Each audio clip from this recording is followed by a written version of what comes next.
స్థితిని పరిగణించగా గతము చూడగా, స్థితిని పరిగణించగా గతము చూడగా, నన్ను కోరుకున్న రీతి ఎంత అద్భుతం. ప్రాణమిచ్చునంతటి గాఢమైన ప్రేమది, ప్రాణమిచ్చునంతటి గాఢమైన ప్రేమది నాకు అనుగ్రహించబడినది, నాకు అనుగ్రహించబడినది. ఊహకందనంత ఉన్నతం నా పట్ల నీవు చూపుచున్న ప్రేమ యేసయ్యా. ఊహకందనంత ఉన్నతం నా పట్ల నీవు చూపుచున్న ప్రేమ యేసయ్యా. జారిపడ్డ చోటుని వదిలివేయక, వెదకి పలకరించి నిలువబెట్టుకున్నది. జారిపడ్డ చోటుని వదిలివేయక, వెదకి పలకరించి నిలువబెట్టుకున్నది. గాయము మాన్పిన స్వస్థత కూర్చిన, గాయము మాన్పిన స్వస్థత కూర్చిన దివ్య ప్రేమది యేసు నాకు వరమది, దివ్య ప్రేమది యేసు నాకు వరమది.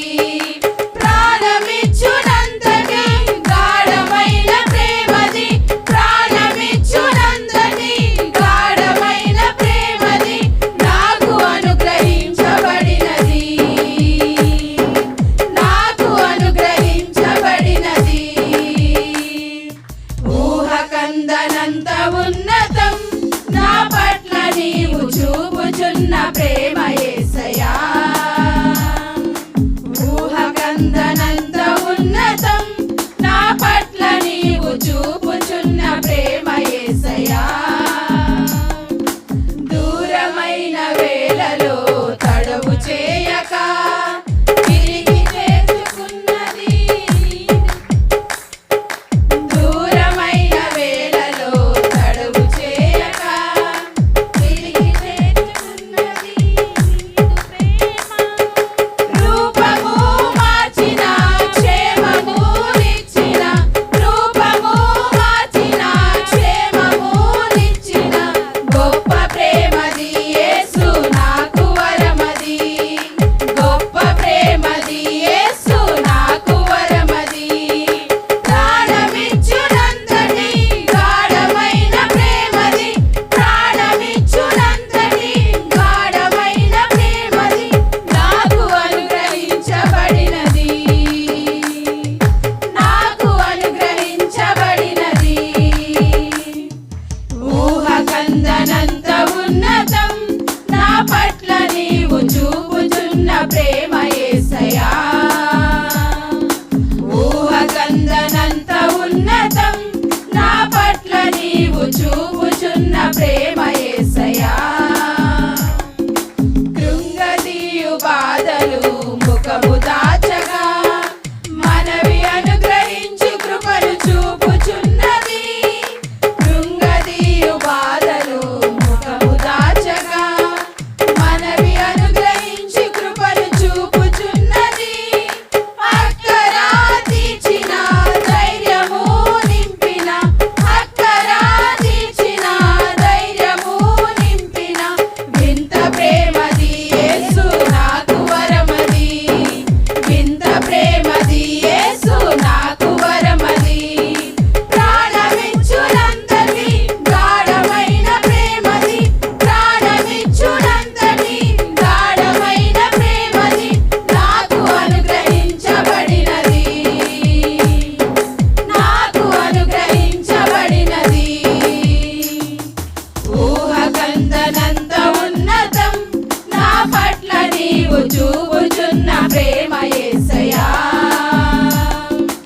ఊహకందనంత ఉన్నతం నా పట్ల నీవు చూపుచున్న ప్రేమ యేసయ్యా. స్థితిని పరిగణించగా గతము చూడగా, స్థితిని పరిగణించగా గతము చూడగా, నన్ను కోరుకున్న రీతి ఎంత అద్భుతం.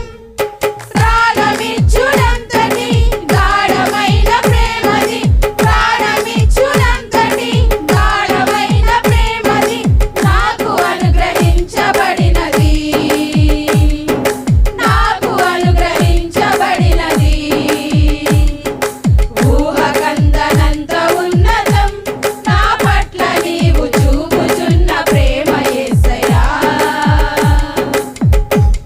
హల్లెలూయా.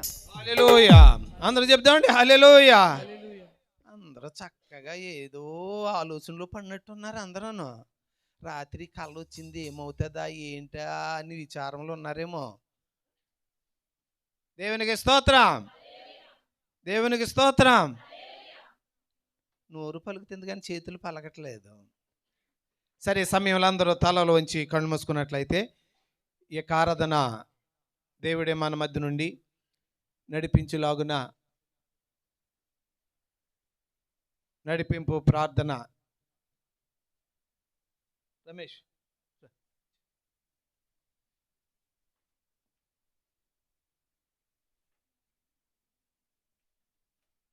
హల్లెలూయా. హల్లెలూయా. అందరం చెప్దామండి. అందరం కళ్ళు మూసుకున్నట్లయితే ప్రార్థన చేసుకుందామండి. మహోన్నతుడ గొప్ప దేవుడా, ఇదిగో నాయన తండ్రి ప్రభువా, స్తోత్రం నాయన, స్తోత్రం తండ్రి, నీకు స్తోత్రం నాయన తండ్రి ప్రభువా. గడిచిన వారమంతా నాయన నీ రెక్కల చోటును మమ్మల్ని ఎంతగానో దాచి కాచి కాపాడవు తండ్రి ప్రభువా. మరొక వారం నాయన నువ్వు మాకు దయచేసినందుకు నీకు వందనాలు చెల్లిస్తున్నాం తండ్రి ప్రభువా. ఇదిగో నాయన తండ్రి ప్రభువా, నీ సన్నిధికి వచ్చిన ప్రతి బిడ్డను దీవించండి నాయన తండ్రి ప్రభువా. వారు ఎందు నిమిత్తం వచ్చారో నీకు తెలుసు నాయన తండ్రి ప్రభువా. వారి ఆలోచనలో వారు అక్కర్లు ఎరిగి ఉన్న దేవుడు తండ్రి ప్రభువా, సహాయం దయచేయండి. ఇంకా రానై ఉన్నారు తండ్రి ప్రభువా, వారందరికీ తోడైందండి, సహాయం దయచేయండి ఆయన. వారు దినదినము అభివృద్ధి పొందేలాగా సహాయం దయచేయండి ఆయన. సంఘ కాపరిని అలాగే సంఘ వారి కుటుంబాన్ని దీవించండి ఆయన తండ్రి ప్రభువా. ఇదిగో నాయన తండ్రి ప్రభు, ఇప్పుడు నాయన మేము ఇంకా ముందుకెళ్తుండగా సహాయం దయచేయండి. మీ ఈ కూడికనైనా ఆది నుంచి అంతం వరకు నైనా మీరే అధ్యక్షత వహించినైనా నడిపిస్తారని నాయన తండ్రి ప్రభు. ఈ చిన్న ప్రార్థన నీ సన్నిధికి చేర్చుకోమని యేసు నామములో పరిశుద్ధ నామాన్ని బట్టి అడిగి వేడుకొంచున్నాను పరమ తండ్రి, ఆమేన్. ఆమేన్. మరి అందరూ లేచి నిలబడినట్లయితే మరి మరొక పాట కోయిరు వారు పాడుతుంటుండగా వస్తారులే, మరి వస్తారని మనం చూస్తే ఎట్లాగా. మనం ఫస్ట్ వారం నుంచి రెగ్యులర్గా వస్తారేమో, టెన్షన్ పడకండి. కొత్త పాట అయితే పర్లేదు, మధ్యలో అందుకుంటారులే, పాడంలే. ఏం పాట? యేసయ్య నీ ప్రేమ నా సొంతం.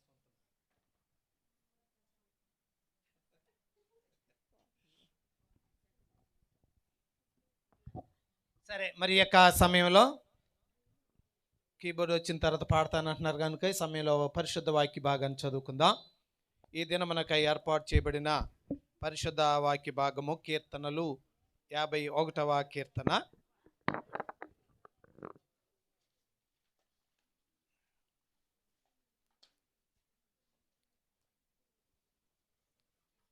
కీర్తనలు 51 యొక్క వాక్య భాగము సహోదరుడు వినయ్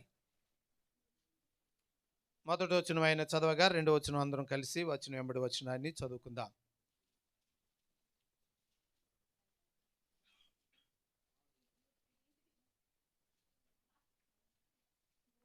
కీర్తన గ్రంథం 51వ అధ్యాయం ఉత్తరపరిచితులు చదువు.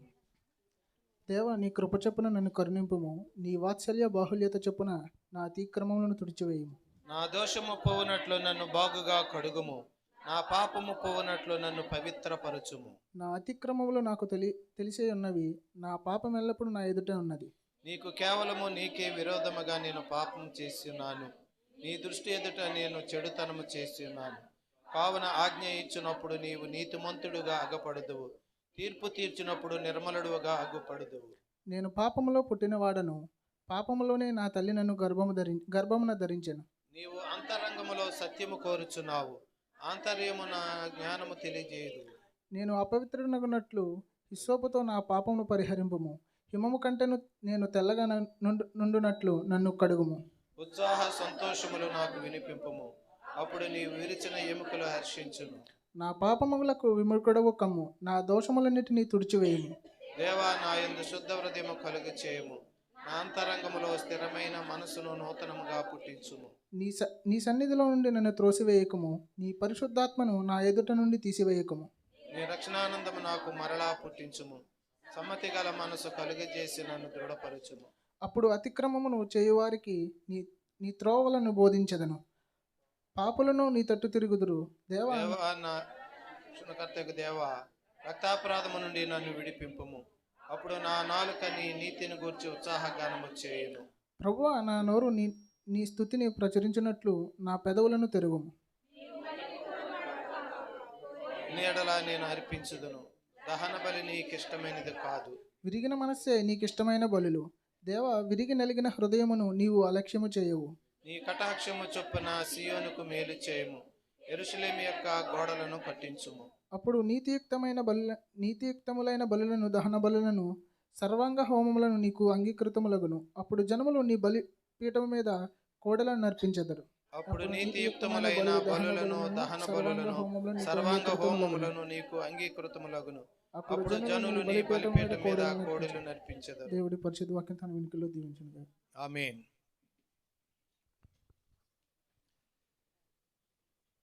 ప్రియులారా, మరి యొక్క సమయంలో సాక్ష్యాలకి సమయము. ప్రభు మీ జీవితాల్లో చేసినటువంటి మేలులను బట్టి, మహోపకారములను బట్టి సాక్ష్యములు చెప్పేటువంటి వారికి అవకాశం ఇవ్వబడుతూ ఉంది. చాలామంది సాక్ష్యాలు చెప్పటానికి వెనకాడుతూ ఉన్నారు. సాక్ష్యమిచ్చు సంఘమే పాటలో ఉంది కదా, సాక్ష్యమిచ్చే సంఘమే జీవించు సంఘము, జీవించే సంఘమే అది. కనుక మనము సజీవులం కనుక సజీవులంగా ఉంటున్నప్పుడు దేవుడు మన జీవితాల్లో ఎన్నో అద్భుతాలు చేస్తున్నాడు. వాటిని మనం ప్రభు సన్నిధిలో సాక్ష్యంగా చెప్పి దేవుని మహింపరచాలి. రమ్మ.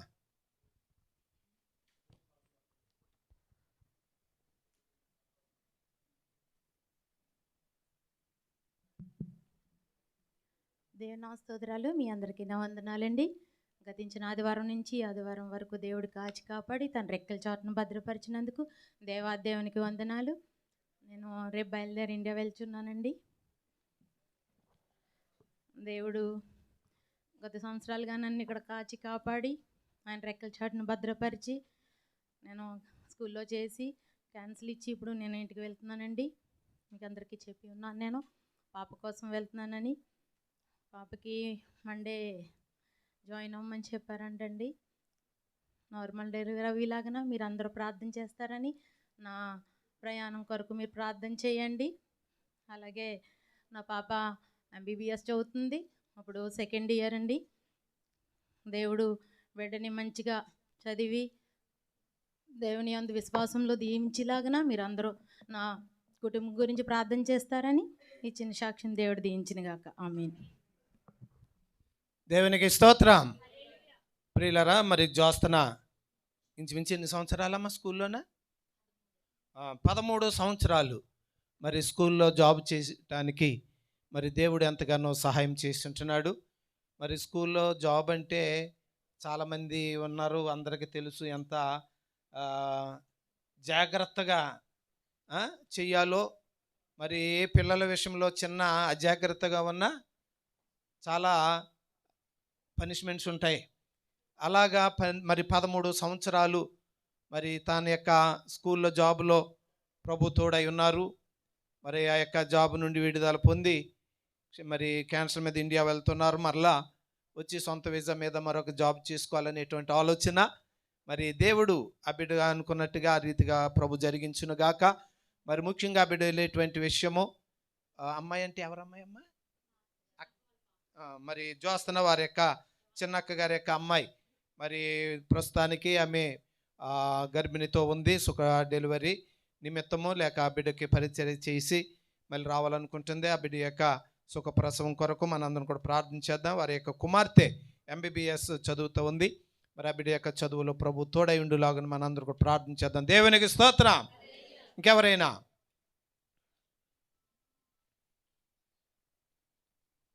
చిట్టుబాబు గారు, ప్రవీణ్ గారు, సుదర్శన్ గారు ముందు లైన్లోకి వచ్చేసండి. ముందు లైన్లోకి వచ్చేసండి. రండి రండి, కుదరదు ఇంకా, రావాల్సిందే. రండి. ప్రవీణ్ రావాలి, నాయన. సుదర్శన్ గారు, రాజు రావాలి. ఎందుకంటే ఫ్రంట్ లైన్లో ఒక ఆధిక్యత అది ఎవరు లేరండి సాక్ష్యాలు? అమ్మా ఇంకా చెప్పేసి చేస్తా.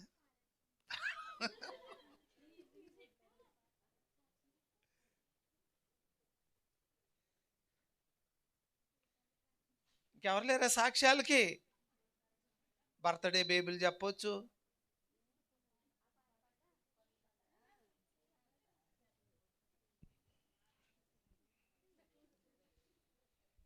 మరి డాక్టర్ అమ్మ గారు వచ్చారు, చక్రవర్తి. మరి చక్రవర్తి ఇండియా వెళ్ళి కొన్ని దినాలు కుటుంబంతో గడిపి మరి ఫ్యామిలీ తోటి దుబాయ్ రావడానికి దేవుడు సహాయం చేశాడు. మరి దేవుడు వారికి తోడైండులాగా మనందరూ కూడా ప్రార్థన చేద్దాం. పోయి రోజులు ఇంత లేట్కి వస్తే ఎట్లాగమ్మా స్వాతమ్మ?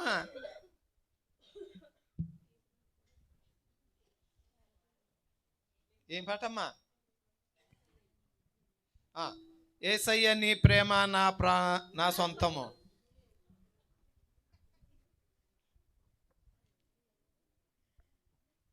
ఇది ఒకసారి గోల్డ్ పాడినట్టున్నాడు. సరే పాడండి.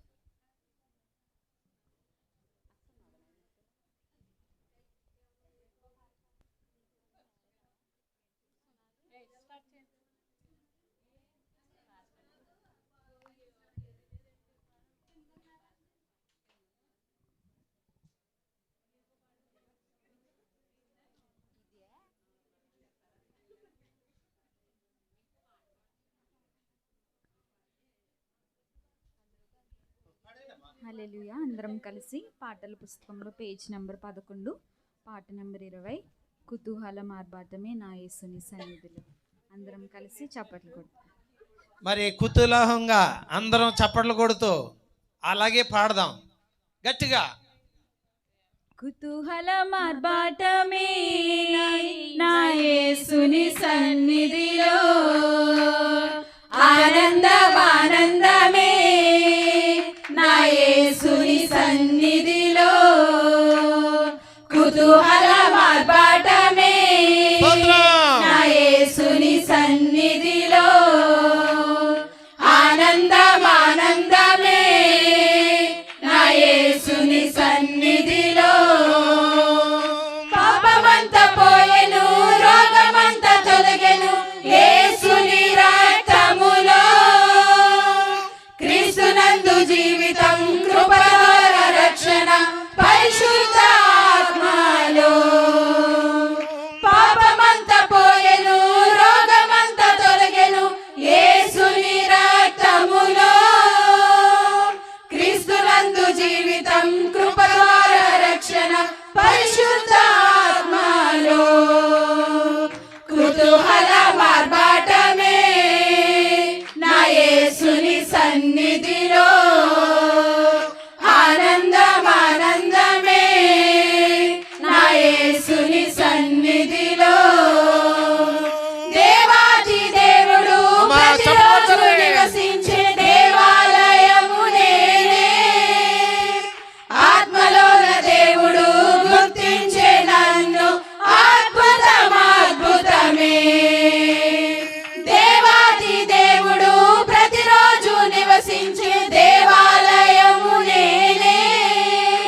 ప్రియులరా, మరి యొక్క సమయంలో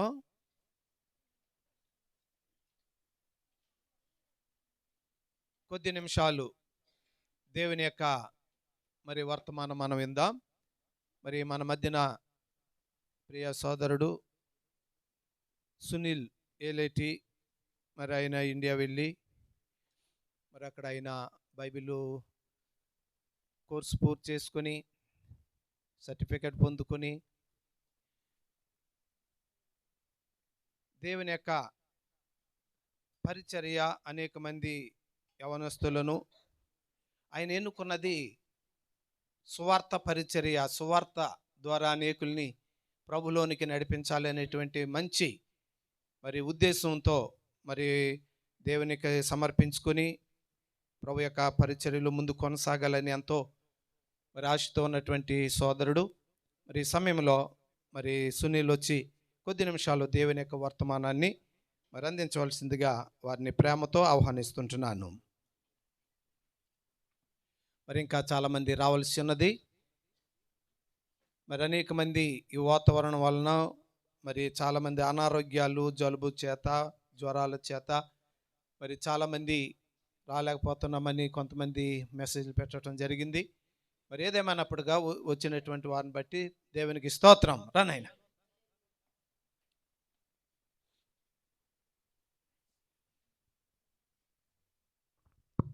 దేవునికి స్తోత్రం కలుగును గాక. హల్లెలూయా. కూడి వచ్చిన మీ అందరికీ నా ప్రత్యేకమైన వందనాలండి. అవకాశం ఇచ్చిన సేవకుడికి, దేవాది దేవునికి నా ప్రత్యేకమైన వందనాలు.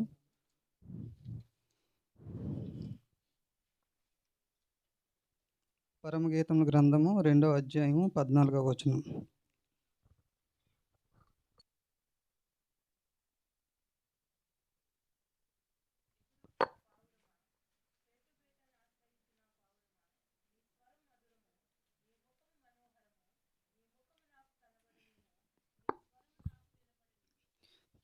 దేవుడు తన పరిశుద్ధ వాక్యంతో మనం దీవించును గాక. ఆమేన్. అందరికీ వందనాలండి. పరమగీతం గ్రంథము 2వ అధ్యాయం 14వ వచనం. ఇందులో వాక్యం తెలియజెప్తుందంటే, మొన్న వారం కూడా లాస్ట్ టైం కూడా వాక్యం చెప్పినప్పుడు మనం ఏ గ్రంథం గురించి అయితే ధ్యానించుకుంటున్నామో ఒక 5 నిమిషాలు ఆ గ్రంథం గురించి మనం తెలుసుకుందాం. తర్వాత వాక్యంలోకి వెళ్ళిపోదాం. మనం ఇన్ని రోజులు విన్న ప్రకారం ఏంటంటే, ఈ పరమగీతల గ్రంథము అంటే అందరూ కీర్తన గ్రంథం ధ్యానిస్తారు, కీర్తనలు చదువుతారు, సామెతలు చదువుతారు. ఈ పరమగీతాలు కానీ విలాప వాక్యాలు కానీ పెద్దగా పట్టించుకోరు. అంటే ఇది ఇందులో ఉన్న ఈ భాష కానీ అంటే బైబిల్ గ్రంథంలో 66 పుస్తకాలు కూడా మొదట 5 కూడా పంచగ్రంథాల కింద, తర్వాత పద్య భాగం, పెద్ద ప్రవక్తలు, చిన్న ప్రవక్తలు, సువార్త భాగాలు ఇలా విభజించబడ్డాయి. ఈ పరమగీతల గ్రంథం పద్య భాగంలోకి వెళ్తుంది.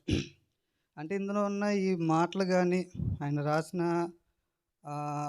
వాడిన పదాలు కానీ మనకు కొన్ని అర్థం కాదు కాబట్టి ఎక్కువగా ఈ పరమగీతల గ్రంథాన్ని మనం పట్టించుకోం. కానీ బైబిల్ పండితులు వీళ్ళందరూ చెప్పిన విధానం ఏంటంటే, ఇది ఎంతో సింపుల్గా సొలొమోను ప్రియురాలకు రాస్తున్న ఒక ప్రేమ లెక్క కింద తేల్చేశారు.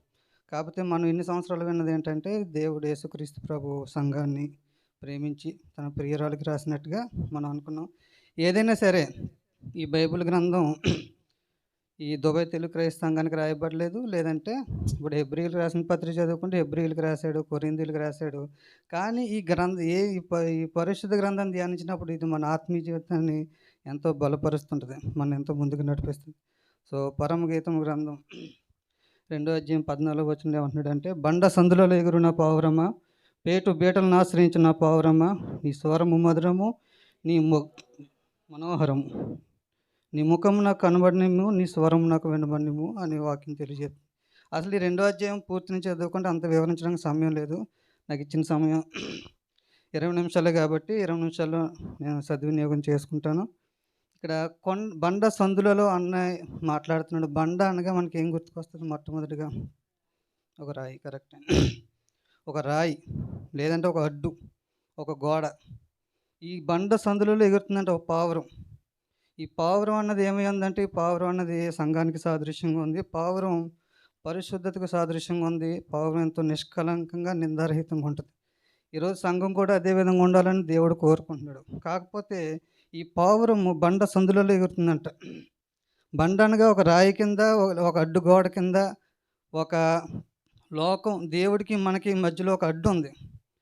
క్రైస్తవ జీవితం ఈరోజు దేవుడికి మనకి ఎంతో ట్రాన్స్పరెంట్గా తేటగా మన హృదయాన్ని కనిపించాలి, కానీ ఒక బండ అడ్డేస్తుందంటే ఈ క్రైస్తవ జీవితానికి, పావురానికి. పావురం అనగా సంఘం, సంఘం అనగా సంఘంలో ఉన్న విశ్వాసమైన మనమే. ఒకసారి కీర్తన గ్రంథం 142 తీద్దాం.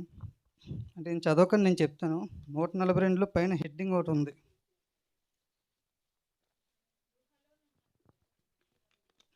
అంతే. ఎక్కడ ఉన్నాడంటండి? ఎవరు? దావీదు. దావీదు రాజు. గొర్రెల కాపరైన దావీదుని ఎన్నుకొని అభిషేకించి దేవుడు ఒక రాజుగా అభిషేకించి ఒక ఉన్నతమైన కోటలో పెడితే, అలాంటి రాజు ఈరోజు గుహలో ఉన్నాడంట. గుహ అనగా ఏంటి? ఒక రాయితో తొలవబడిన దాన్ని గుహ కింద మనం పోల్చుకున్నాం ఇందరు కూడా. అలాగే అభిషేకించాడు దావీదుని. అత్యున్నతమైన స్థానంలో ఉన్న దావీదు కొన్ని కార్యాలను బట్టి పడిపోయి గుహలో దాక్కున్నాడంట. రాజు మందిరంలో ఉండి ఎంతోమంది పరిచారకులతో సేవ చేయించుకుంటున్నాడు, ఈరోజు దాక్కున్నాడే అంటే అతను చేసిన తప్పు, ఒక పాపం కూడా అతని గుహలోకి నెట్టివేయబడింది. ఆ 142 కీర్తన చాలా మంచి మాటలు ఉంటాయి. నా శత్రువులు నన్ను తరుముతున్నారు, నాకు ఆశ్రయదుర్గం నీవే, నా ఆధారం నీవే అని చెప్పి అక్కడుండి మొరపెడుతున్నాడు. అదేవిధంగా యోహాను సువార్త 16వ అధ్యాయం, యోహాను సువార్త 11వ అధ్యాయం 6 చూద్దామండి. 11:6 అంతే, కరెక్ట్ అండి.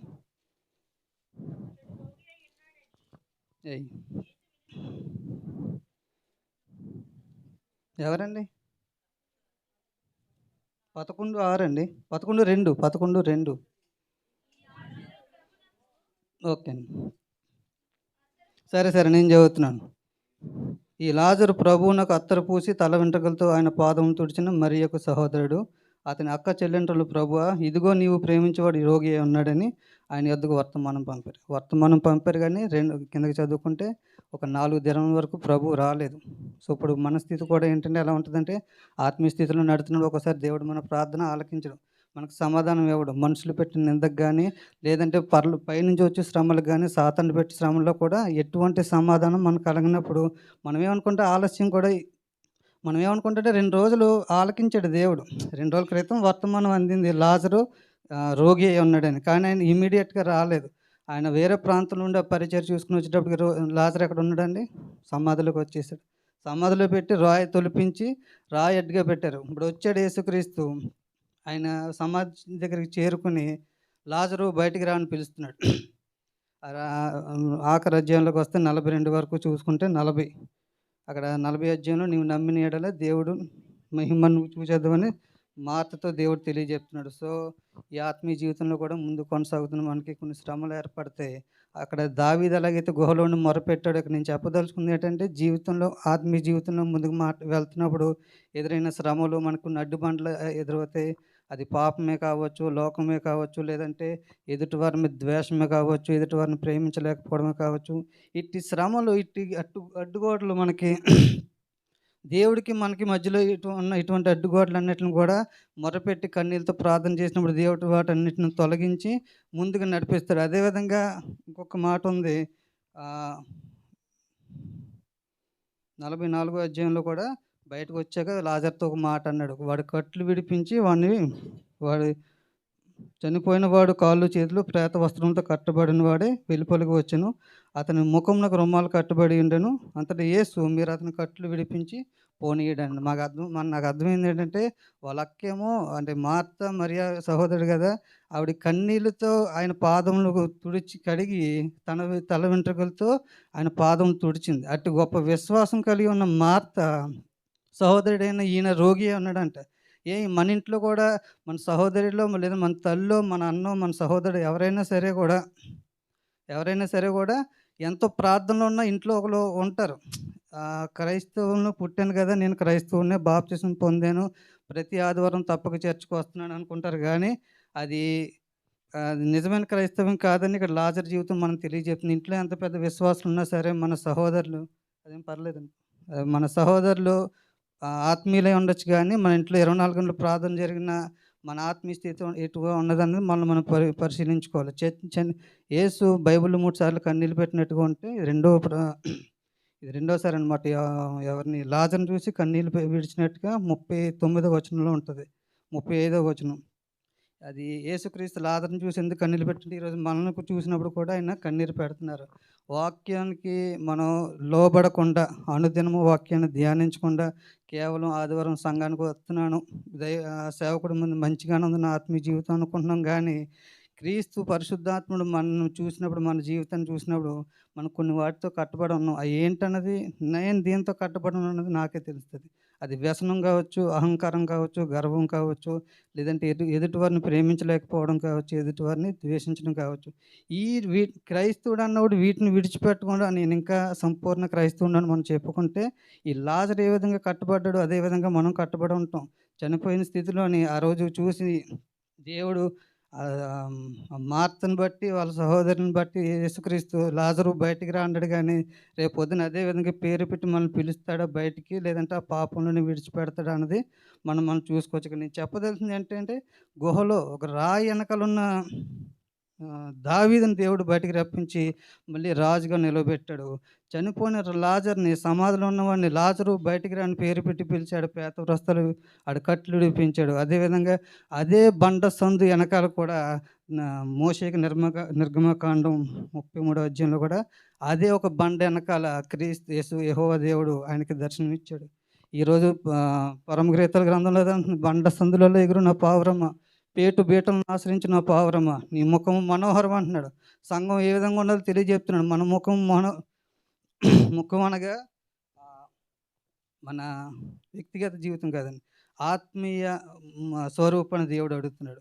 సంఘానికి వస్తున్నాం కానీ ఆరాధనలో కొంతమంది కళ్ళు మూయరు, కొంతమంది చప్పట్లు కొట్టరు, లేదంటే కొంతమంది దేవుని స్తుతించరు, కొంతమంది పాటలు పాడరు. ఆరాధనలో దేవుడు, పరిశుద్ధాత్మ దేవుడు మనం దర్శించరు అన్నప్పుడు కూడా ఆయన సంఘానికి వస్తున్నాం కానీ మన అసలైన రూపం మన లోపల ఇంకోటి ఉంటాయి, 2 ఉంటాయి. ఒకటి మనకు తెలుసు, మన ఆత్మీయ స్థితి మనకే తెలుసు. ఎవడో కూడా నేను ఇక్కడ ఉండి క్వశ్చన్ చేయగలను, డోర్ బయటకు వెళ్ళి క్వశ్చన్ చేయలేను. ఏంటంటే ఇక్కడ పరిశుద్ధాత్ముడు మన మధ్య నివాసం చేస్తాడు. ఇక్కడికి వస్తే దేవుడు మన ప్రార్థన ఆలకిస్తాడని మనం వచ్చాం కాబట్టి, సో నాకు ఇచ్చిన సమయాన్ని బట్టి నేనేమంటున్నానంటే, ఇక్కడ అడిగితే ఆత్మీయ జీవితం గురించి నేను క్వశ్చన్ చేస్తాను. బయటికి వెళ్తే వ్యక్తిగతంగా మిమ్మల్ని అడిగినట్టు ఉంటుంది కానీ ఎవరు వ్యక్తిగతం ఎవరు అడగక్కర్లేదు. కానీ మన ఆత్మీయ స్థితి ట్రాన్స్పరెంట్గా, మన హృదయం దేవుడికి ముఖాముఖిగా ట్రాన్స్పరెంట్గా పారదర్శకంగా కనిపిస్తుందా, లేదంటే మనకి దేవుడికి మధ్యలో ఏమైనా అడ్డుబండ ఉందా, అడ్డుగోడ ఉందా, అది మనం ప్రశ్నించుకుంటే, ఎందుకంటే రాకడ అతి సమీపం అండి. ఎవరికి కూడా కొన్ని విషయాలు నేను చెప్పక్కర్లేదు కానీ జరుగుతున్న పరిస్థితులు మనకే తెలుసు. ఈ ఆఖరి దినాల్లో మనమే మోసపోతాం. ఈరోజు ఇన్ని చైర్లు ఖాళీగా ఉన్నాయంటే యేసుక్రీస్తు వాక్యాన్ని తెలియజెప్పాడు. ఆఖరి దినాల్లో తండ్రులకు వ్యతిరేకంగా పిల్లలకు వ్యతిరేకంగా తండ్రులను చేస్తారు. ఆత్మీయ తండ్రికి వ్యతిరేకంగా కొంతమందిని రేపుతాడు. ఇప్పుడు అపోస్తుల కార్యం 16వ అధ్యాయంలో ఓ మాట ఉంటుందండి. అపోస్తుల కార్యము 16వ అధ్యాయం అనుకుంటాను.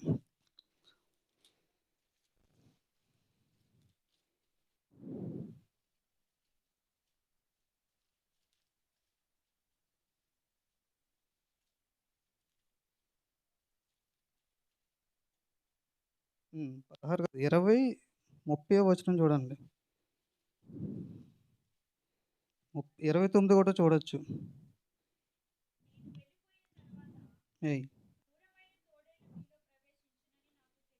ఓకే అండి.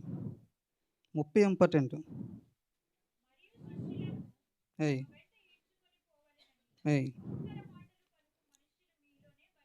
సో నేనేమంటున్నానంటే, ఇప్పుడు వెళ్ళిపోయిన వాళ్ళు కూడా, అంటే ఈ టాపిక్ మనకు అవసరత లేదు, దేవుడి కృప అందరినీ నడిపిస్తుంది.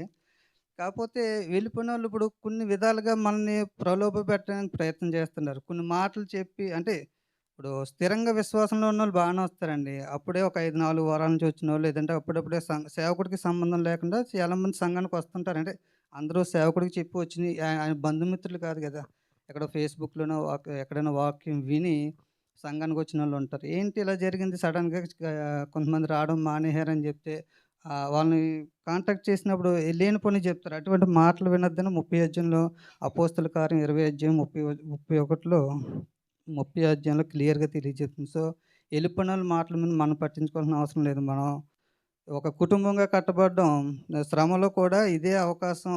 మన లోయాలిటీ అంటే లోయల్టీ అంటే తెలుగులో ఏమంటారండి? విధేయత కాదు. లోబడి ఉండడం సేవకుడికి, సంఘానికి ఇదే దిస్ ఇస్ దట్ ఇదే మనకి సరైన సమయం. హ్మ్. ఇదే మంచి మాట ఉంది. సో, ఇదే మనకి సరైన సమయం. 2 కాదు. నమ్మకత్వం. అది నమ్మకత్వం. సో, లోబడి ఉండి, దేవుడికి లోబడి ఉండి సంఘంలో ఇప్పుడు ప్రతి ఇంట్లోనే శ్రమ వస్తదండి. ఇప్పుడు తండ్రి ఒక మాట అంటాడు, కుమారుని అంటాడు, లేదా తల్లి ఒక మాట అంటది. లేదంటే ఒకసారి కుమారుడే తండ్రిని గొప్ప మాట అనొచ్చు. ఇప్పుడు మనం జాగ్రత్తగా గమనిస్తే సమూయేలు మొదటి గ్రంథంలో కూడా సౌలు దావీదుని వెంబడిస్తున్నాడండి. ఎప్పుడు దొరుకుతాడా అని చంపేద్దామని చెప్పి ఎంతో పగబట్టి తిరుగుతుంటే 3, 4 సార్లు సౌలు దావీదుకు దొరికిసినా సరే దావీదు దేవుడికి ఎందుకు హృదయానుసారుడు ఏంటంటే అభిషేకించిన వాడిని ముట్టకూడదని, ఒక 4, 5 సార్లు ఉంటుంది. ఆయన ప పల్లెత్తి కూడా మన సేవకుడు అంటే మన చాలామంది ఈ మాట నేను అనకూడదు కానీ ఏమనుకుంటున్నారంటే మనతో పాటు దుబాయ్‌లోకి ఉద్యోగం చేసే ఒక వ్యక్తిగాను, లేదంటే ఆయన వాక్యం చెప్తున్నాడు, నేను కూర్చొని వింటున్నాను, లేదంటే నేను ఇంకోటి చేస్తున్నాను. అందరూ సమానం అనుకుంటున్నాం కానీ సేవకుడికి, సంఘానికి, సంఘం విశ్వాసులకు ఉన్న డిఫరెన్స్ ఏంటంటే అభిషేకం. ఈ అభిషేకం అన్నది పరిశుద్ధాత్మ అభిషేకం కాదు. ఆయన దేవునితో ఏ రోజైతే అపోస్తల కార్యాలు లేదంటే పాత నిబంధన నుంచి ఏ విధంగా దేవుడు అభిషేకించాడో సేవకుల్ని, అట్టి అభిషేకం అది అందరికీ రాదు. పాస్టర్ గారు ఎప్పుడోసారి చెప్పారు, ఆయన 4,000 మందికి బాప్తిసం ఇచ్చినట్టున్నారు అనేసన్నారు. అది ప్రత్యక్షంగా, పరోక్షంగా ఆయన మాటలు విని లేదంటే సంఘానికి వచ్చి యూట్యూబ్‌లో ఎక్కడైనా వాక్యం విని మారినోళ్ళు ఒక 7,000 మంది ఉంటారు. అన్ని వేల మందిని సంపాదించుకున్న సేవకుడి మీద సింపుల్‌గా ఎవరో ఒక మాట చెప్తే దాన్ని పట్టుకొని మనం ఆలోచించడం, మన విశ్వాసం తొలగిపోవడం సబబు కాదు. ఇది ఆఖరి దినాల్లో ఉన్నాం కాబట్టి ఇటువంటి కార్యక్రమాలన్నీ జరుగుతుంటే, సో ఎవరు కూడా 30 వచనంలో చెప్పినట్లు మరియు శిష్యులను తమ వెంట ఈడ్చుకుని పోవాలని వంకర మాటలు పలుకు మనుషులు మీలో నుండి బయలుదేరుతారు కాబట్టి అటువంటి మాటలకు మనం లొంగక ముందుకు కొనసాగుదాం. అదేవిధంగా వాక్యానికి ఒకసారి జ్ఞానం చేసుకుందాం. బండ సందులలో ఎగురున పావురమ్మ, నీ ముఖం మనోహరము, నీ స్వరము మధురము, నీ ముఖం మనోహరము, నీ స్వరం నాకు వినబడినిమ్ము, నీ ముఖం నాకు కనబడినివ్వు అన్నాడు. ఆరాధనలోకి వచ్చినప్పుడు ఆఖరి దినాల్లో ఉన్నాం కాబట్టి జాగ్రత్తగా జ్ఞాపకం చేసుకోండి, వాక్యంతో పరిశీలించుకోండి. మన జీవితం నిజంగా దేవుడికి అంగీకారంగా మన ప్రవర్తన ఉందా, లేదంటే ఎవరు ఎటు చెప్పుతాడు తొలగిపోయేవారుగా ఉన్నామా?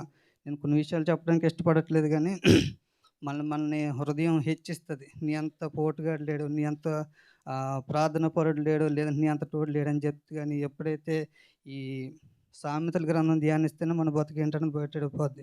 ఎట్టి విధంగా సమాజంలో జీవిస్తున్నాను ఈజీగా పెద్ద పెద్ద ఏమంటారు యెహెజ్కేలు గ్రంథాలు, ఇర్మియా గ్రంథాలు చెప్పేసి ప్రవచనాలు చెప్పక్కర్లేదు. కానీ నాకు బైబిల్ మొత్తం నాకు భయపెట్టిన మాట ఏంటంటే 5 బుద్ధిగల కన్యకలు, బుద్ధి లేని కన్యకలు. సో మనం ఎలా ఉంటామంటే బుద్ధిగల కన్యకల్లాగా ఉంటాం. చేసేస్తున్నాను కదా ప్రార్థన, రోజు చర్చి ఆదివారం వచ్చేస్తున్నాను కదా, కానుక ఇచ్చేస్తున్నాను, యాక్టివ్గా ఉన్నాను అనుకుంటున్నాం. కానీ అది ఆయిల్ అన్నది ఎప్పుడైతే బుద్ధి లేని కన్యకలో లేదు.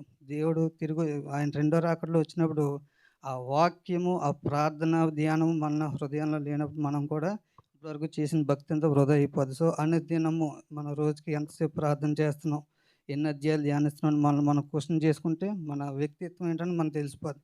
బయట కార్యాలు వేరే కార్యాలు, ఇప్పుడు బిజీగా ఉంటాం, కొన్నిసార్లు బైబిల్ చదవడానికి ప్రార్థన చేయడానికి అవకాశం ఉండదు. కానీ అవకాశాన్ని సద్వినియోగం చేసుకుంటూ అనుదినము వాక్య ధ్యానంలో బలపడుతూ ముందుకు కొనసాగాలని దేవుడు అడుగుతున్నాడు. ఈ పరమగీతల గ్రంథం ద్వారా బండ సందులలో నువ్వు ఏ సందులో ఎగురుతున్నావో నీకే తెలుసు, ఎటువంటి స్థలాల్లో సంచరిస్తున్నావో నీకే తెలుసు, ఏ విధంగా మన ఆత్మీయ జీవితం ఉందో నీకే తెలుసు. నాకు తెలియదు, నన్ను మోసం చేసి నేను పాస్టర్ గారిని మోసం చేయొచ్చు, లేదంటే వేరే పక్క విశ్వాసం మోసం చేయొచ్చు, కానీ దేవుడిని, పరిశుద్ధాత్మ దేవుడిని మనం మోసం చేయలేం. కాబట్టి ఆయన అడుగుతున్నాడు, ఏ సందులో తిరుగుతున్నావు, ఎటువంటి బండ దేవుడికి నీకు అడ్డుగా ఉందో దాన్ని తొలగించుకోవడానికి మొర పెడదాం, ప్రార్థన చేద్దాం, విశ్వాసంలో కొనసాగుదాం. లాజరు బయటికి రా అన్నాడు కాబట్టి సరిపోయింది, కానీ బయటికి రా అంటే ఆ శ్మశానంలో ఉన్న శవాలను కూడా దేవుడి మాటని బయటకు వచ్చును. చనిపోయిన శవాలే దేవుడి మాటకి భయపడుతున్నప్పుడు పరిశుద్ధాత్మను ముఖాముఖిగా నేరుగా మనకు క్వశ్చన్ చేస్తున్నాడు. బండ సందులలో ఎగురున పావురమ్మ, నీ స్వరం నాకు వినబడినివ్వు అంటున్నాడు. సో ఆరాధనలో నోరు తెరుద్దామా, హృదయపూర్వకంగా దేవుని ఆరాధించుకుందామా, ప్రార్థనలో మొరపెడదామా, దేవుడు నిజంగా ఆయన ఆశ్చర్య కార్యం చేయబడని మనం ఎరిగి ఉందాం. మహా అయితే నాకు తెలిసి సమయం చాలా తక్కువ ఉంది. ఈ లోపల మూడో మందిరం కట్టబడినా, లేదంటే ఈ గోగు మాగో యుద్ధాలు జరిగినా అయన్నీ మన ఆత్మీయతనేం బలపరచవు గానీ, అవి మనకు ఉపయోగపడే కార్యక్రమాలు కాదు. జరుగుతున్న కార్యక్రమాలు ఎరిగి, ప్రపంచంలో జరుగుతున్న సమస్తం కూడా మనం గుర్తెరిగి, మన ఆత్మీయ జీవితాన్ని ముందుకు కొనసాగించుకుందాం.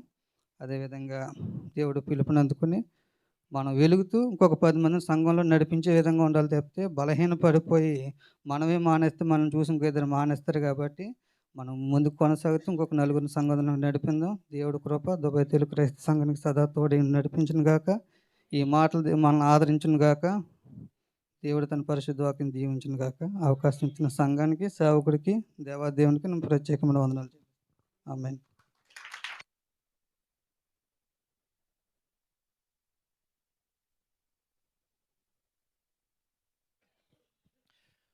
ప్రియులరా, మరి కొన్ని విషయాలు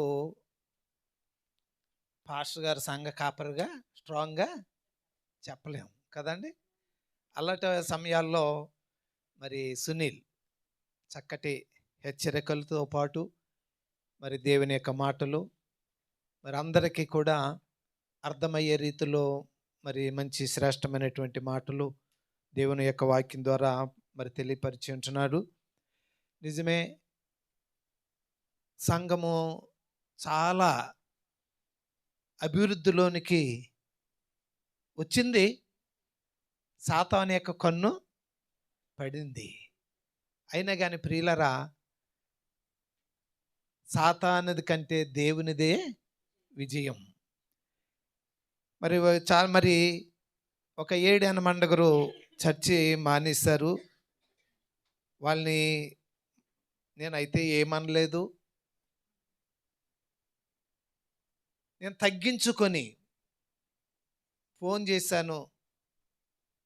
ఫోన్ చేస్తే కనీసం ఒక సేవకుడు ఫోన్ చేశాడని చెప్పేసి ఒక్కరు కూడా ఫోను తీసుకోలేదు.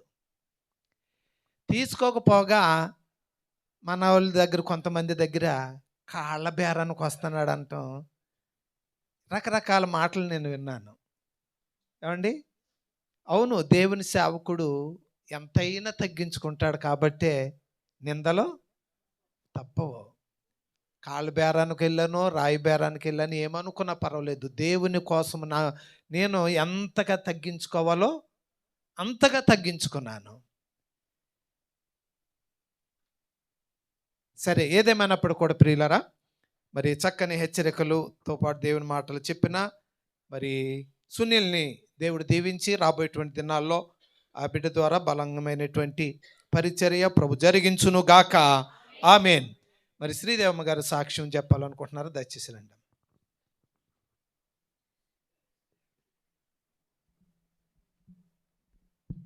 హల్లెలూయా.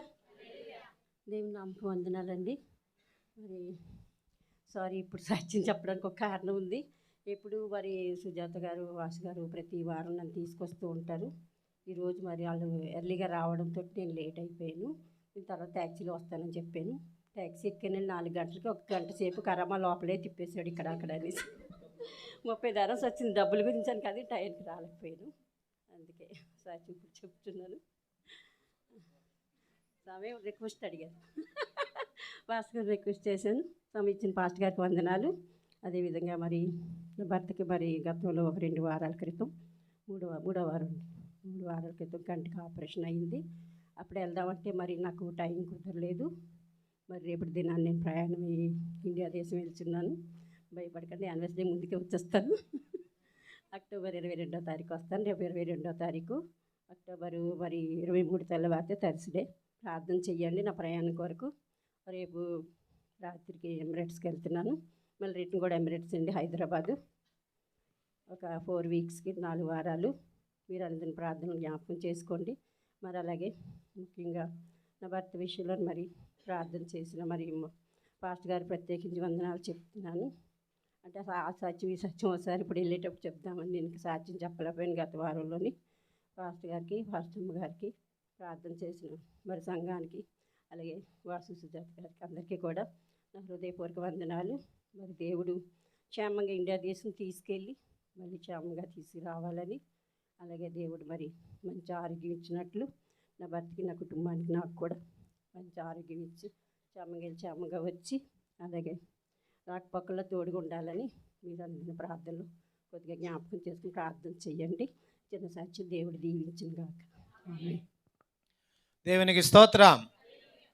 ప్రియులారా, మరి శ్రీదేవమ్మ గారు ఏదో అబుదాబి వెళ్ళొచ్చినట్టు వెళ్ళొచ్చేస్తున్నారు ఇండియా. సరే, ఏదేమైనప్పుడు కూడా ప్రియులారా, మరి జాన్ గారు మరి ఆయనకి కళ్ళ ఆపరేషన్ జరిగింది.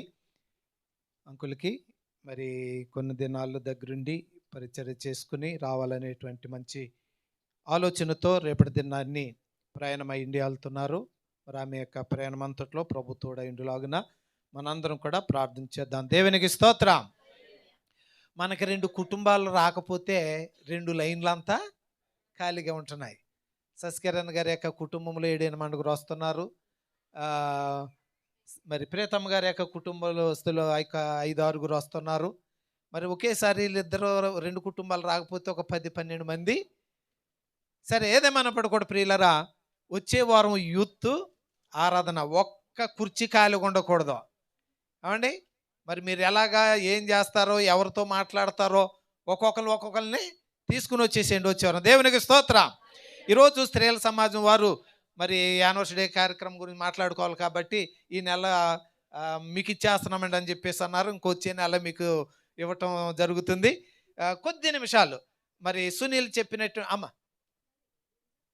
సునీల్ గారు చెప్పినటువంటి వాక్య భాగం ఆయన చెప్తూ ఉంటే పావురం గురించి చెప్పారు కదా. పావురం గురించి ఒక 2-3 మరి మాటలు సమయం ఉంది కాబట్టి ఒక 10 నిమిషాలు దేవుని యొక్క మాటలు మనం విందాం. పావురము బైబిల్లో మొట్టమొదటిగా మనకి ఎక్కడ కనబడుతుంది?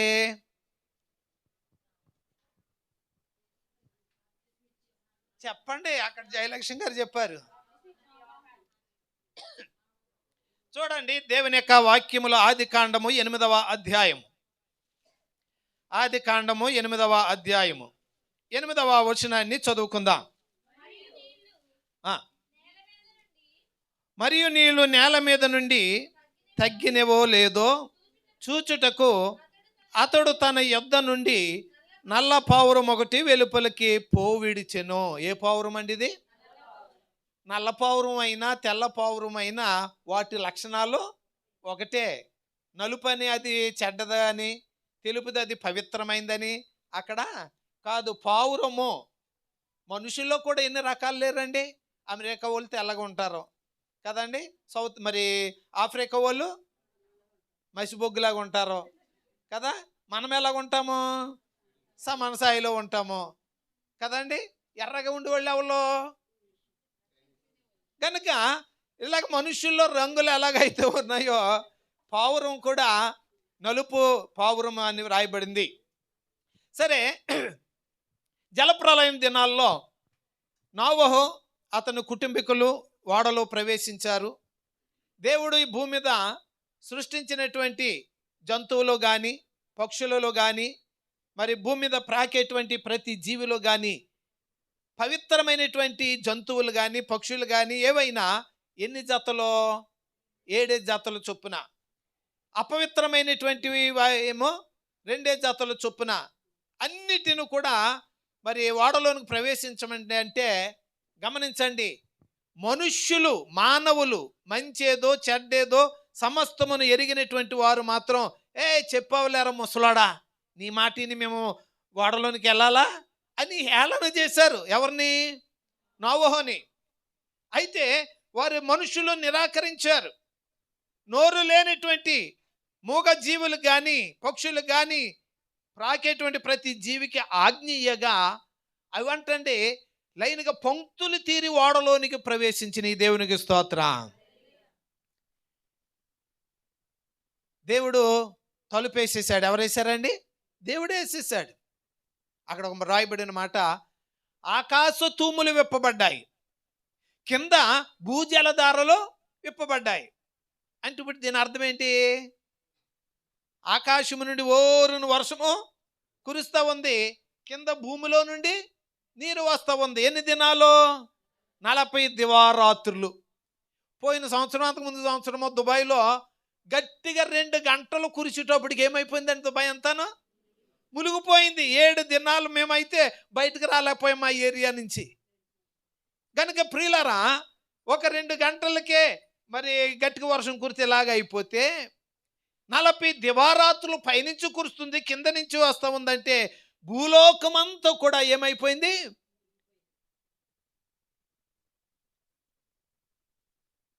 ఇల్లు మునిగిపోయినాయి, చెట్లు మునిగిపోయినాయి, కొండలు మునిగిపోయినాయి. అయితే 40 దినాలు అయిపోయిన తర్వాత వర్షం ఆగిపోయింది, నీరు ఇంకటం ప్రారంభించింది. అయితే ఈ యొక్క ఓడ ఏ కొండ మీద నిలిచింది చెప్పండి? అరారాతు కొండ మీద నిలిచింది. 150 దినాల తర్వాత నీరు మొత్తానికి తగ్గిపోయింది. నీరు అంత తగ్గిందో లేదో, భూమి ఆరిందో లేదని నోవహు గారు ముందు దేన్ని విడిచిపెట్టాడు? ఓడలో నుంచి ఒక కాకిని విడిచాడు.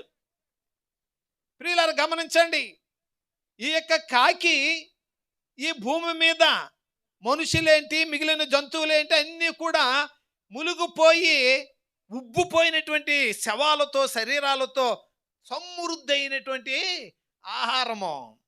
అబ్బా, ఇంకా అది ఆ యొక్క లోక సంబంధమైన తిండి మీద పడిపోయి తిని తిని తిని తిని ఎగరలేనటువంటి పరిస్థితిలోనికి వచ్చేసి మరలా నోవహు దగ్గరికి వెళ్ళలేదు. ప్రియులారా గమనించండి, తర్వాత ఒక నల్ల పావురాన్ని బయటికి విడిచిపెట్టాడు. ఈ యొక్క పావురము భూమి మీద తన యొక్క కాలును పెట్టడానికి ఇంకా నీళ్లు ఉన్న కారణాన్ని బట్టి అది తిరిగి తిరిగి మరలా ఏం చేసింది? నోవహు దగ్గరికి వచ్చింది, చేతితోటి లోపలికి తీసుకున్నాడు. తర్వాత మరలా ఏం చేశాడో చూడండి, 10వ వచనాన్ని చదువుదాం. అతడు మరి 7 దినములు తాళి మరలా నల్ల పావురమును ఓడలో నుండి వెలుపలికి విడిచెను. సాయంకాలమనది అతని యొద్దకు వచ్చినప్పుడు త్రుంచబడిన ఒలీవ చెట్టు దాని నోట ఉండెను. మరలా ఒక 7 దినాల తర్వాత మరలా నల్ల పావురాన్ని విడిచిపెట్టాడు. గమనించండి, పావురం ఎంత శ్రేష్టమైందో. అది భూమి మీద అటు ఇటు తిరిగి తన యొక్క నోటితో త్రుంచబడినటువంటి ఒలీవ ఆకును తీసుకొని ఓడలోనికి వచ్చింది. దీని అర్థం ఏమిటి? నీళ్ళు ఆరిపోయినాయి, చెట్లు మొలటం ప్రారంభించబడింది అనేటువంటి గుర్తు. అయితే 12వ వచనాన్ని కూడా చదువుదాం. అతడు ఇంకా మరి 7 దినములు తాళి ఆ పావురమును వెలుపలికి విడిచెను. తరువాత అది అంటే దాని భావం ఏంటి? ఇంకా భూమి మీద అంతా మంచిగానే ఉంది. అప్పుడు ఆ ఓడలో ఉన్నటువంటి వారందరూ కూడా ఏం చేశారండి? బయటికి వచ్చారు. ఈ యొక్క నోవహు ద్వారా మరలా నూతన సృష్టి.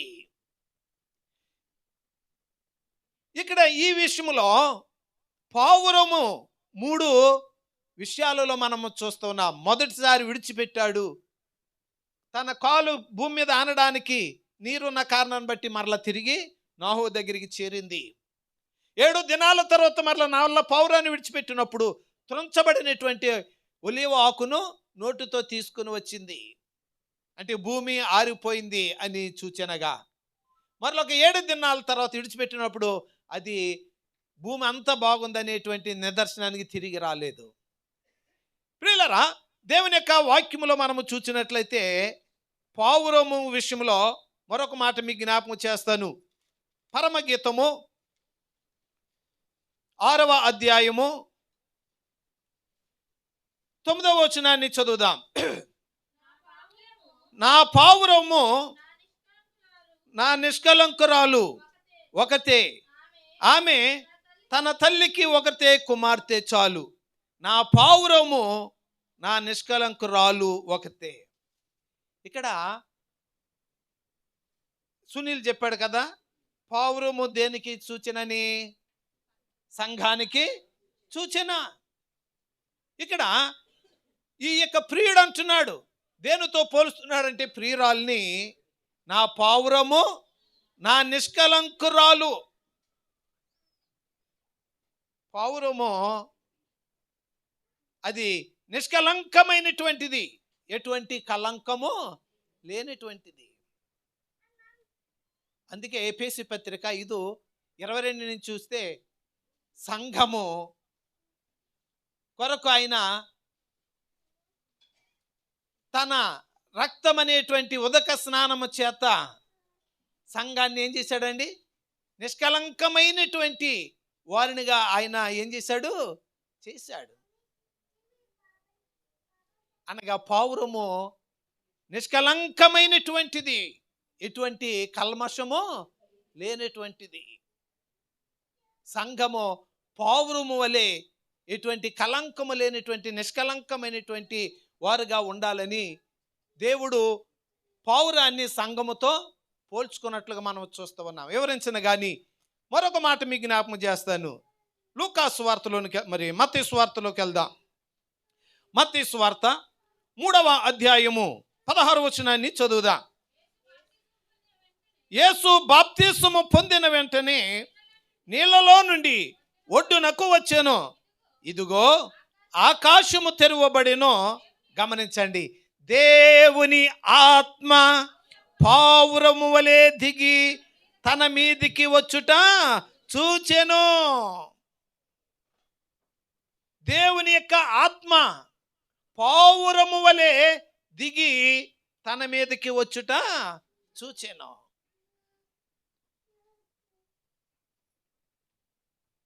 ఈ వాక్య భాగంలో తండ్రి అయినటువంటి దేవుడు మనకు కనబడతాడు. ఎక్కడా? చూడండి, 17వ వచనం చదువుదాం. మరియు ఇదిగో ఈయనే నా ప్రియ కుమారుడు, ఈయన యందు నేను. ఎవరు చెప్తున్నారు ఈ మాట? తండ్రి అయినటువంటి దేవుడు బాప్తిస్మము పొంది బయటకు వస్తున్నటువంటి యేసును చూచి ఆయన పలుకుతున్న మాట, ఇదిగో ఈయనే నా ప్రియ కుమారుడు. అనగా తండ్రి కనబడుతున్నాడు, ఆయన మాట్లాడుతున్నాడు. బాప్తిస్మం పొంది నీళ్ళలో నుంచి వచ్చినటువంటి యేసు కుమారుడిగా మనం చూస్తూ ఉన్నాం. మూడవది, దేవుని యొక్క ఆత్మనగా పరిశుద్ధాత్మ పావురము వలె దిగి వచ్చి ఆయన తల మీద వాలినట్లుగా మనం చూస్తూ ఉన్నాం. అనగా పావురము దేనితో పోలుస్తున్నాడండి? దేవుని యొక్క ఆత్మతో, పరిశుద్ధాత్మతో.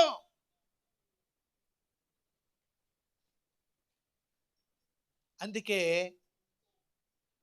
మనుషులు పాత నిబంధన కాలంలో మనుషులు పాపము చేస్తే ఆ యొక్క పాపము నుండి విడుదల పొందడానికి పావురము యొక్క రక్తాన్ని చిందించేవారు.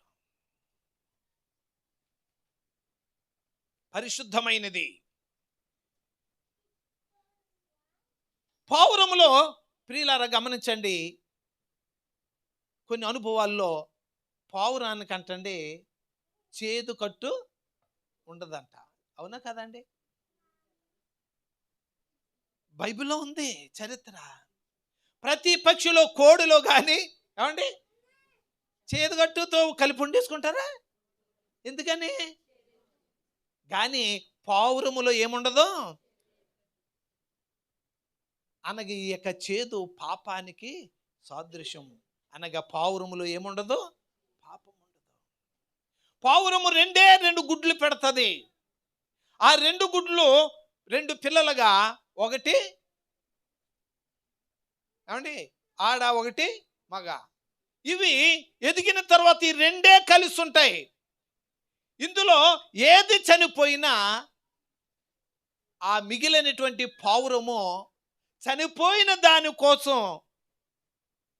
మూలుగుతూ ఉంటుంది, కానీ మరొక పావురం దగ్గరికి వెళ్ళదు. ఇలా చెప్పుకుంటూ వెళ్తే పావురములో చాలా ప్రత్యేకతలు ఉన్నాయి. పావురము అది నడిచేటప్పుడు ఎలా నడుస్తుందండి? చక్కగా నిదానంగా నడుస్తుంది. అది ఒకసారి చెప్పినట్టున్నాను, కాకు అనుకుందంట పావురాన్ని చూసినప్పుడు పావురం మీద దానికి ఏమొచ్చేది? అసూయ. అబ్బా, ఇది చూడటానికి ఎంత ముచ్చటగా ఉంటుంది, అందరేమో ఇళ్లలో చక్కగా పెంచుకుంటారు, మమ్మల్ని ఏమో కావు కావు అని తోలేస్తారు, ఎందుకు వచ్చిన బతికిది అనుకుందంట. ఏది? దేన్ని చూసి? పావురాన్ని చూసి. ఏమని సరే పావురంలాగా మారిపోదామా? ఎలాగవుతుంది? అవుతుందండి. ట్రై చేసింది. మొత్తం మీద తన యొక్క నలుపు రంగుని తెల్లగా చేసుకుంది. ఏ ముగ్గులో దొల్లిందో ఎక్కడ దొల్లిందో మొత్తం మీద పావురం రంగులాగా రంగు మార్చుకుంది. మార్చుకుని మెల్లగా పావురాలు గుంపులోనికి వచ్చింది.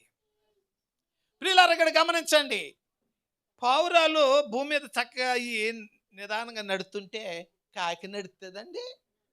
చెప్పండి, నడుతుంది. ఏం చేద్ది? అది ఎగురుతుంది. సరే, అవి చక్కగా నడుతున్నాయి కదా, నేను తన యొక్క నడక కూడా మార్చుకుంది. ప్రియుల గమనించండి, రంగు మార్చుకుంది, నడక మార్చుకుంది. అయితే ఇవి చక్కగా వెళ్తా ఉన్నప్పుడు ఆ ప్రక్కన చచ్చిపోయినటువంటి ఎలక కొంపుతో ఉంది. ఈ మందలో ఈ పావురాలు చక్కగా నడుచుకుంటూ మంచిగా గుంపుగా వెళ్తుంటే దీని చూపు ఇప్పుడు ఎక్కడికి వెళ్ళింది? అవండి, పావురాలు ఏం తింటాయి? చచ్చిపోయినవి. ఏమి అసలు ఈ చచ్చిపోయిన పురుగులు కానీ ఇలాంటి ఏం తింటాయి? అవి చక్కటి పప్పు దినుసులు, గింజలు తింటాయి. అవి అరగటానికి ఏం తింటాయి మరలా? చెప్పండి, చిట్టుబాబు గారు చెప్తున్నారు. ఆ తిన్న గింజలు, అవి మినువులైనా పెసలైనా ఏ గింజలైనా అవి అరగాలంటే అవి రాళ్లను తింటాయి. అయితే ఇది పావురాలు తినేటువంటి ఆహారము కూడా శ్రేష్టమైనది. ఎంతకాలం నేను ఈ పప్పులు తిన్నా అనుకుంది, అయినా కానీ భరించింది. అట్లాగా ఉండాలంటే తప్పదు కదా. కానీ ఆ చచ్చిపోయినటువంటి కొంపు కొడుతున్నటువంటి ఎలకని చూసేటప్పటికి దీనికి మనసు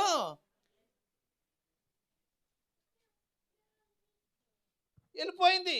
ఎక్కడికి? ఆ చచ్చిపోయిన పీనుగు దగ్గరికి వెళ్ళిపోయింది. రంగు మార్చుకుంది మంచిదే, నడక మార్చుకుంది మంచిదే, చూపు మార్చుకుంది. కానీ చివరికి తట్టుకోలేక, ప్రియులరా, మనము పాట కూడా ఉంది. పావురంలాగా ఉన్నావా, కాకిలాగా ఉన్నావా ప్రియ సోదరి? మీరు అన్నారా పాట? నువ్వు ఎలాగున్నావు అని ఒక చక్కటి పాట. ఒకసారి మనం ప్రశ్న వేసుకుందాం, మనం కాకిలాగా ఉన్నామా, పావురంలాగా ఉన్నామా? పట్టింది ఇది కాకి గోల అంటారు కదా. అది కనుక పట్టింది ఇది పావురపు గోల అని అంట మీరు ఎప్పుడైనా విన్నారా? ప్రియులరా, మన కాకిలాగా ఉండొద్దు. కావు కావు అంచే పాల మీద ఈల మీద లేనిపోని అన్నీ కుయటం కాదు. కనుక ప్రియులరా, పావురము అది చాలా ప్రత్యేకమైనటువంటిది, పవిత్రమైనటువంటిది. అలాంటి పావురము లాంటి జీవితం మనందరము కూడా కలిగి దేవునికి నిష్కలంకమైనటువంటి, కల్మషము లేనటువంటి బిడలంగా మనం అందరం కూడా జీవిద్దాం. అటువంటి కృప ప్రభు మనందరికీ అనుగ్రహించునుగాక. ఆమేన్. మరి ఈ యొక్క సమయంలో కోయిర్ వారు ఒక పాట పల్లవి, ఒక చరణం పాడుతుంటుండగా కృతజ్ఞత కానుకల నిమిత్తము మరి కవర్లో ఇవ్వబడతాయి.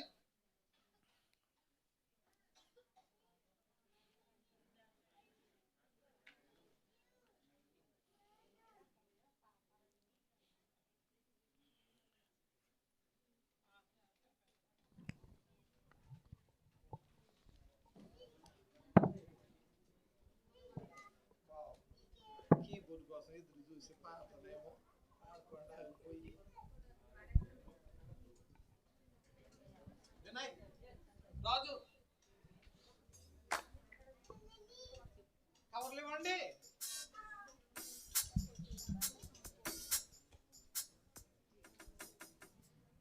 యేసయ్యా నీ ప్రేమ నా సొంతము, నాలోన పలికిన స్తుతి గీతము. యేసయ్యా నీ ప్రేమ నా సొంతము, నాలోన పలికిన స్తుతి గీతము. యేసయ్యా నీవేగా తొలి కిరణము, నాలోన వెలిగిన రవి కిరణము. ఏనాడు ఆరని నా దీపము, నా జీవితానికి ఆధారము. ఇమ్మానుయేలుగా నీ స్నేహము, నాలోన నిత్యము ఒక సంబరం. యేసయ్యా నీ ప్రేమ నా సొంతము, నాలోన పలికిన స్తుతి గీతము. యేసయ్యా నీవేగా తొలి కిరణము, నాలోన వెలిగిన రవి కిరణము.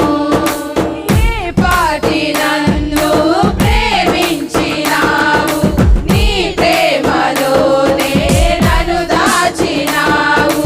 నా భారమంతా నువ్వు మోసినావు, నన్నెంతగానో హెచ్చించినావు. నీ కృపలోనే నన్ను కాచినావు, నీ కనికరమే చూపించినావు. నా హృదిలోనే నీ వాక్యదానం, నా మదిలోనే నీ నామస్మరణం.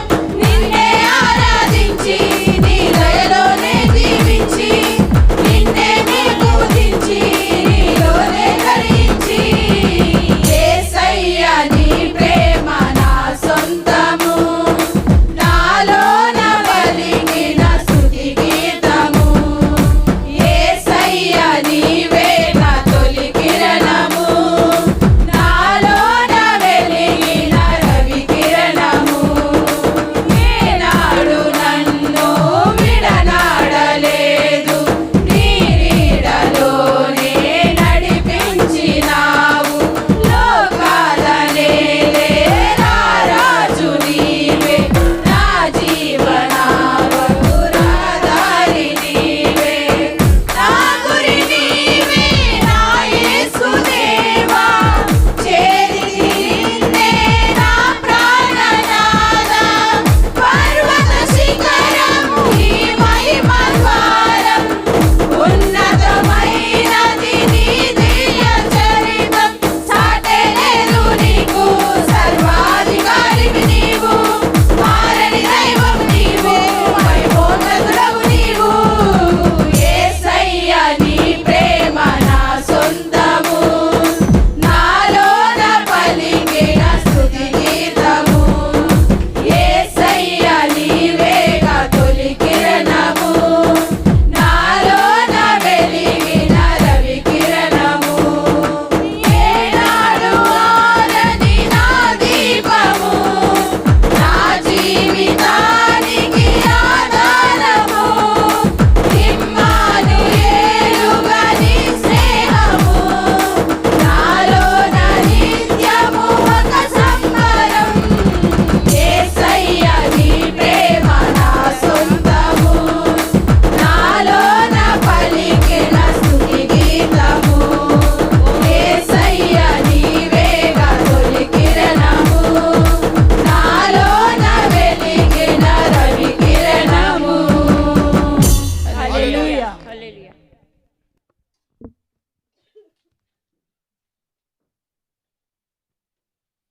ప్రియులారా, మరి యొక్క సమయంలో కృతజ్ఞతా కానుకలు చెల్లించాలని సిద్ధపడినటువంటి వారు దయచేసి లేచి ముందుకు రండి.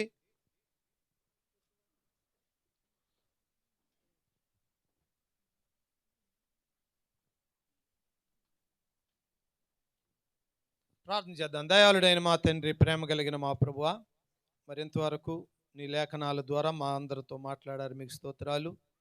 తిరిగినైనా ఈ యొక్క సమయంలో నీ ద్వారా మేలు పొందినటువంటి నీ ప్రిబిడలు ప్రభువా మరి శ్రీదేవమ్మ గారిని బట్టి వందనాలు. మరి రేపటి దినాన్ని ఇండియా ప్రయాణం చేయబోతున్నారు. మంచి ప్రయాణం మీరు దయచేయండి.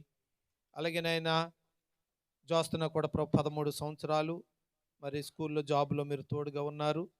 మరి రిజైన్ చేసి రేపటి దినాన్ని ఆ బిడ్డ కూడా ఇండియా ప్రయాణం చేయబోతూ ఉంది. క్షేమకరమైనటువంటి ప్రయాణాలు బిడ్డలకు దయచేయండి ప్రభువా. మరలా త్వరలో మా మధ్యకి మీరు నడిపించండి. వారు చేయనిదంతా సఫలతపరచమని యేసయ్య పేరిట ప్రార్థించాడు వేడుకొంచున్నాము తండ్రి, ఆమేన్. అందరూ లేచి నిలబడినట్లయితే మరి కానుకల పాట పాడుతుంటుండగా కానుకలు ప్రభు యొక్క పరిచర్య నిమిత్తమై మరి సమర్పిందా.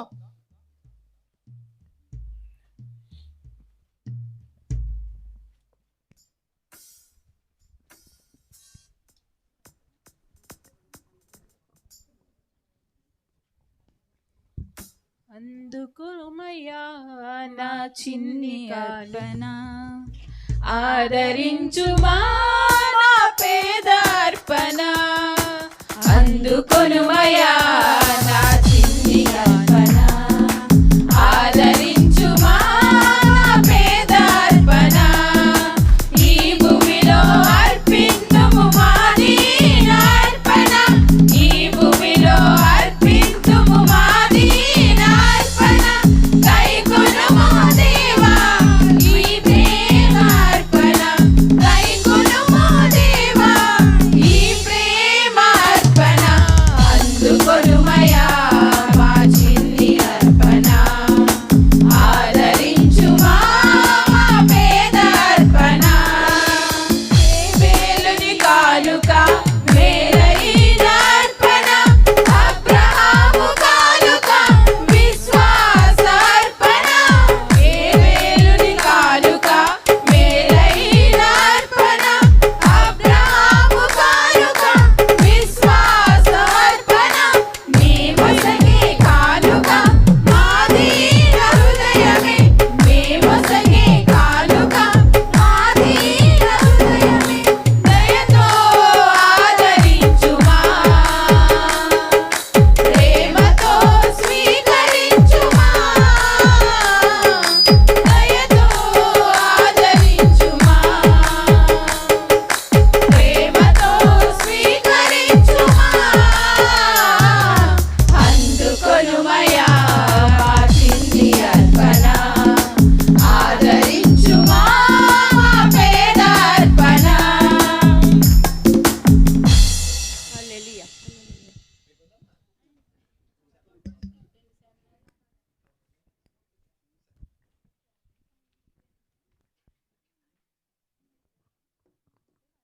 సమర్పింపబడిన కానుకల నిమిత్తమై మరి ప్రార్థన శ్రీదేవి గారు కానుకల కొరకు ప్రార్థించవలసిందిగా వారిని మనవి చేస్తున్నాను.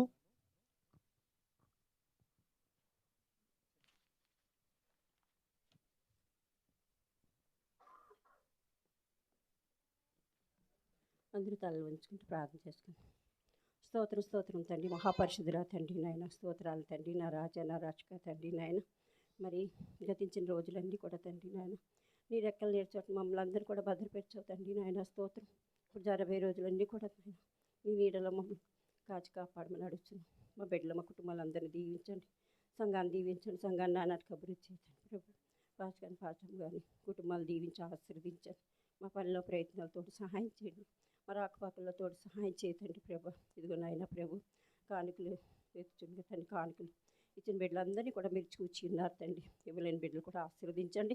ఇచ్చిన వారిని కూడా దీవించి ఆశీర్వదించండి. సంఘాన్ని దీవించండి. ఈ కానుకలు మరి సంఘానికి ఉపయోగపడడానికి సహాయం చేయమని అడుగుతున్నాం. కూడుకున్న సంఘాన్ని పట్టి వందనాలు తండ్రి. స్తోత్రం. ఇంకా రానున్న రోజుల్లో తండ్రి సంఘంలో ఎవరినెత్తి తండ్రి నాన్నకు అభివృద్ధి చేయమని చిన్న ప్రార్థన ప్రవేశిస్తున్నాం పట్టి ప్రతిలాడి వేడుకుంటున్నాం నాయన. ఆమేన్. ఈ వారంలో దేవుని చేత ఆశీర్వదించబడినటువంటి వారు మరి కొంతమంది ఉన్నారు. మరి యొక్క బర్త్డేలు మ్యారేజ్ డేలు కార్యక్రమాన్ని సోదరులు చిట్టుబాబు గారు మరి యొక్క కార్యక్రమాన్ని చేపడతారు. ప్రేమరాజు గారి చేతుల మీద మరి అందజేయవలసిందిగా వారిని ఆహ్వానిస్తుంటున్నాను. రండి.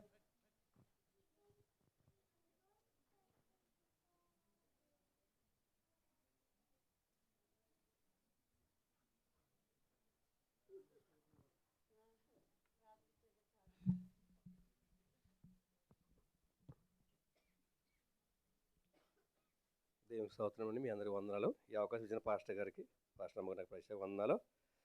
ఈ వారంలో దేవుని చేత ఆశీర్వదించబడిన వారు పుట్టినరోజు ఉన్నదండి. 6 అంటే షేర్ ఆఫ్ ప్రవీణ్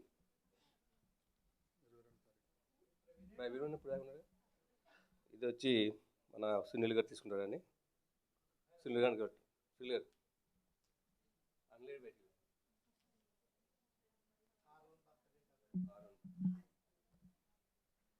22/9/25 పుట్టినరోజు అండి.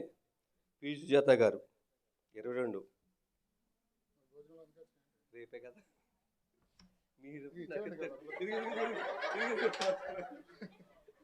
సారీ 24/9/25 అండి. Bhargavi care of glory.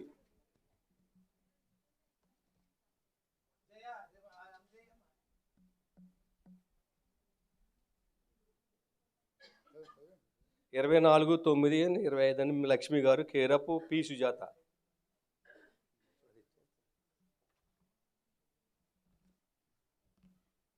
25/9/2025 అండి. సబ్బా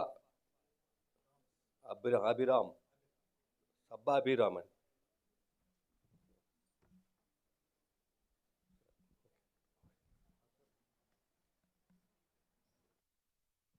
మరి కోటేశ్వరరావు గారి యొక్క మనవడ బర్త్డే కూడా ఉంది. గ్రీటింగ్స్ అయిపోయినాయండి. రేపు వారం ఇవ్వటం జరుగుద్ది. వారికి ఒక చిన్న ప్రార్థన చేద్దాం. దయగలిగిన మా తండ్రి, ప్రేమ కలిగిన ప్రభువా, మరి వారంలో బర్త్డేలు ఉన్నటువంటి బిడ్డలకు సంఘం నుండి ఇవ్వబడిన గ్రీటింగ్స్ ద్వారా వారికి ఆయుష్, ఆరోగ్యము, ఆశీర్వాదము మీరు అనుగ్రహించండి. అనేకమైనటువంటి బర్త్డేలు జరిపించుకునే కృప బిడ్డలకు దయచేయమని యేసు ప్రభు వారి పేరట ప్రార్థించి అడిగి వేడుకొంచున్నాము పరమ తండ్రి. ఆమేన్. ప్రియులరా, మరి యొక్క సమయంలో యానివర్సరీ నిమిత్తమై మరి ఈరోజు వాగ్దానాలు మనము యానివర్సరీ చేసుకోవాలా